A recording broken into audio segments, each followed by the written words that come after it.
আমরা ছাদে চলে আসছি গাছ লাগানোর জন্য।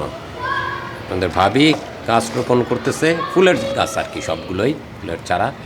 আর আমি সেগুলো দেখতে আসলাম। এটার ভিতর কি? এটার মধ্যে হলো জৈব সার। জৈব সার। এখানে হচ্ছে মাটি। এখানে জৈব সার মাটি দিয়ে মিক্সড করছি, ছাই দিয়ে। জৈব সার আর মাটি একসাথে মিশিয়ে ছাইও দেওয়া হয়েছে। ডিমের চুলার খোসা। ছাই, ডিমের খোসাও দিতে হবে। এগুলো দিয়ে এই যে টবের ভিতর দেওয়া হচ্ছে সেই মাটি। টবের পরিবর্তে এখানে ব্যবহার করা হয়েছে প্লাস্টিকের জার, তেলের জার। তেলের জার, আমার তো কন্টেনার নাই। তেলের জারে রোপণ করা হয়েছে মোরগ জবা গাছ। সুন্দর মোরগ জবা। এটা সেদিন আমি নার্সারি থেকে নিয়ে আসছি কিনে। এখন এটা টবে লাগানো হচ্ছে। এটা যদি আল্লাহর রহমতে হয়, বুঝছো, তাই হলো আমাদের আর এই গাছ কিনতে হবে না। না, এর থেকে অনেক চারা হবে।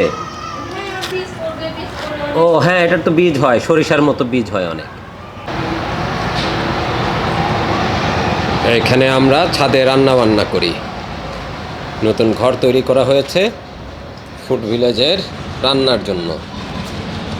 বিভিন্ন রকমের ফুলের চারা আনা হয়েছে, সেগুলো আস্তে আস্তে টবে লাগানো হচ্ছে।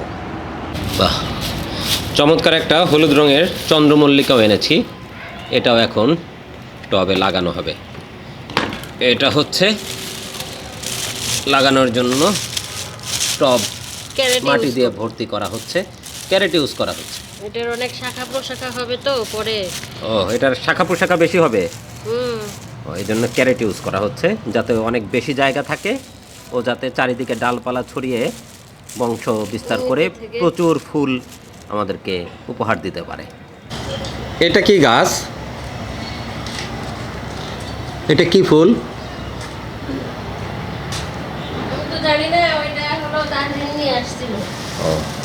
এই গাছটা কি আর এই ফুলটা কি আমিও চিনি না, আপনাদের ভাবিও চেনে না। আপনারা যদি চিনে থাকেন তাহলে আমাদেরকে নামটা জানিয়ে দিবেন। এই যে ফুল, এটাই যদি কেউ জেনে থাকেন আমাদেরকে জানাবেন। যেহেতু আমরা জানি না, কেউ যদি জিজ্ঞেস করে এটা কি ফুলের গাছ, আমরা তো বলতে পারবো না। এই ক্যারেটের ভিতর দুই রঙের গাঁদা ফুল গাছ লাগানো হয়েছে, একটা হলুদ আর একটা অরেঞ্জ কালারের। প্রচুর ফুল আছে, আর অনেক কলিও আছে এখনো। পুরো শীত অনেক ফুল আসবে। আর এদিকে কিন্তু আমরা লাগিয়েছি সবজি, টমেটো গাছ। এটাতে আছে টমেটো গাছ, এটা বেগুনের চারাও আছে। হাট থেকে বেগুনের চারা কিনেছিলাম সেটা। এই বক্সেও আছে টমেটোর চারা।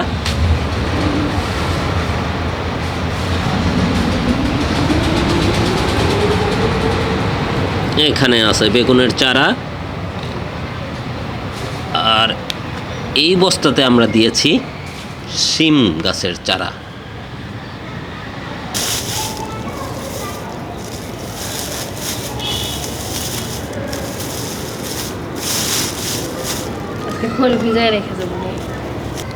এবার দিতে হবে মাটি।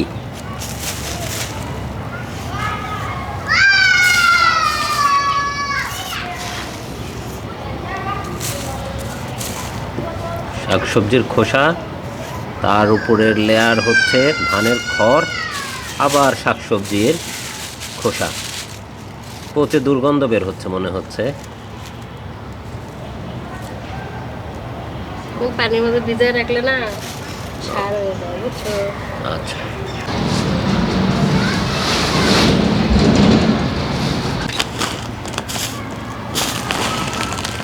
আরও মাটি আনা হচ্ছে গাছ লাগানোর জন্য। আর সেই সাথে উপর দিয়ে দেওয়া হচ্ছে জৈব সার। মাটি, জৈব সার আর ছাই একসাথে মিশিয়ে নিতে হবে গাছ লাগানোর জন্য। এবার দেওয়া হচ্ছে ছাই।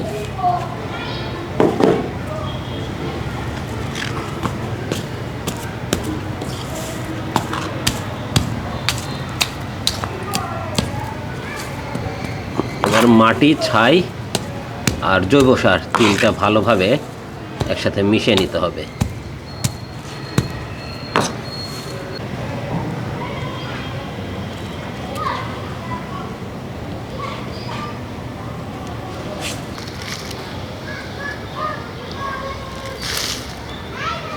এবার তিনটা মিশ্রণ একসাথে ক্যারেটে বিছিয়ে দিয়ে গাছ লাগানো হবে।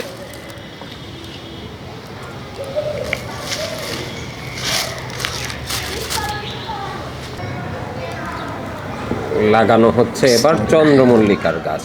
এটা হলুদ রঙের, আমার কাছে তো হলুদই মনে হচ্ছে। হলুদ দুইটাই একই জাত।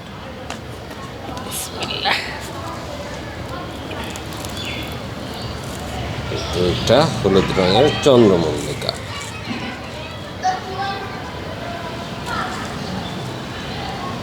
একটু নিচে মনে দেওয়া লাগতো নাকি?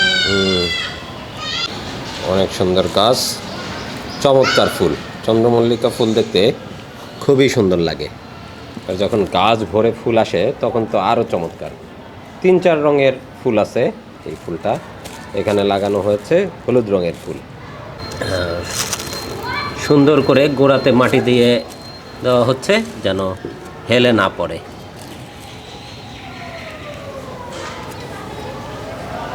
বেশ শক্তভাবে লেগে গেছে এখন টবের ভিতর ফুল গাছ।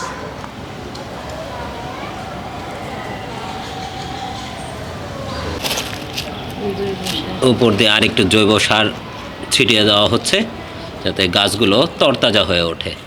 ইনশাআল্লাহ আমরা আশা করছি গাছগুলো সুন্দর হবে এবং প্রচুর ফুলও ফুটবে।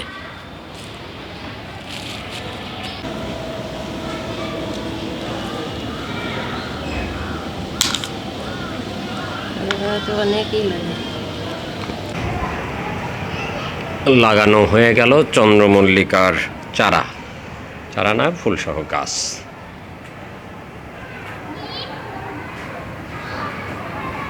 ফেব্রুয়ারি মাসের দিকে যায়।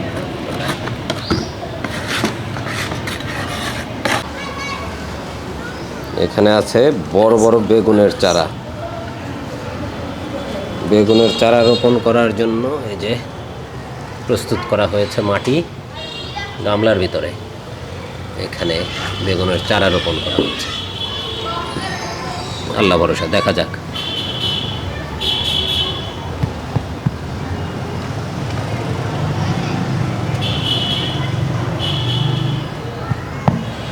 একটা চারা রোপণ করা হলো, আরও এখানে আছে 3টা চারা, বড় বড় চারা। এগুলো গ্রাম থেকে উঠে নিয়ে আসছে। গ্রামের আঙিনা থেকে তুলে আনা হয়েছে এখানে লাগানোর জন্য। এটা কাঁটাওয়ালা বেগুন, পাতাতেও কাটা।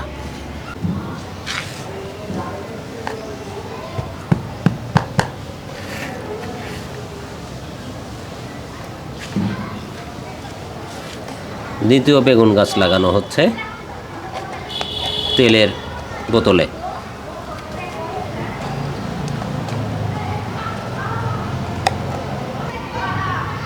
মাটির সাথে কিছু জৈব সার মিশিয়ে দেওয়া হচ্ছে।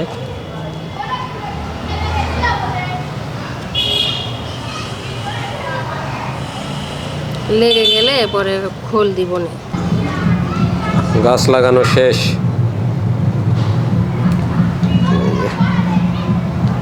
বেগুনের চারা লাগানো হয়েছে।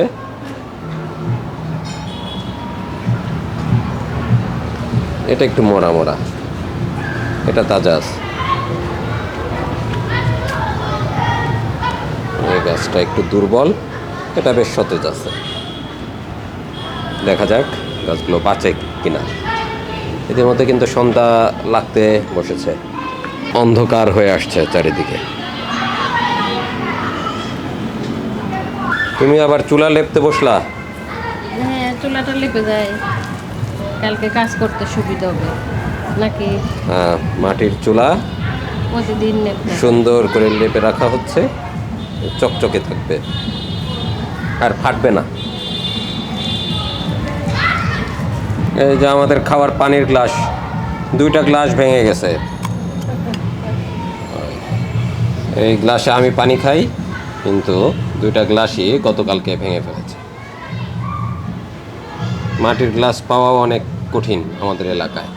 মাটির তৈজসপত্র মাটির তৈজসপত্র তেমন একটা পাওয়া যায় না এই এলাকাতে। আবার খুঁজে দেখতে হবে, পাওয়ার সাথে সাথে নিয়ে আসতে হবে মাটির মগ, মাটির গ্লাস। সন্ধ্যা লাগতে বসছে, আর সেই সাথে দেখতে পাচ্ছেন কুয়াশার একটা চাদর আস্তে আস্তে মনে হচ্ছে নেমে আসতেছে চারিদিকে। আর যত দিন যাচ্ছে শহরের পরিধি তত বৃদ্ধি পাচ্ছে। নতুন নতুন অবকাঠামো গড়ে উঠছে, নতুন নতুন বিল্ডিং উঠছে চারিপাশে, এবং সুন্দর সুন্দর ভবন নির্মাণ হচ্ছে। আস্তে আস্তে শহর অনেক দূর ছড়িয়ে গেছে। এদিকেও একই অবস্থা, চারিদিকে উঁচু উঁচু ভবন।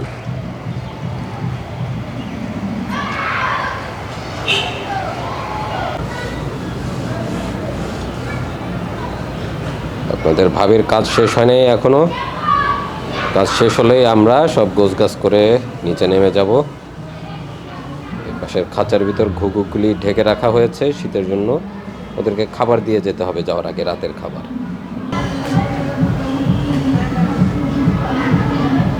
সুন্দর করে মাটির চুলা লেপা হয়ে গেছে, এখন অনেক চমৎকার লাগছে দেখতে। এই টবে লাগানোর গাছ পাওয়া গেছে, পাতাবাহার গাছ লাগানো হচ্ছে।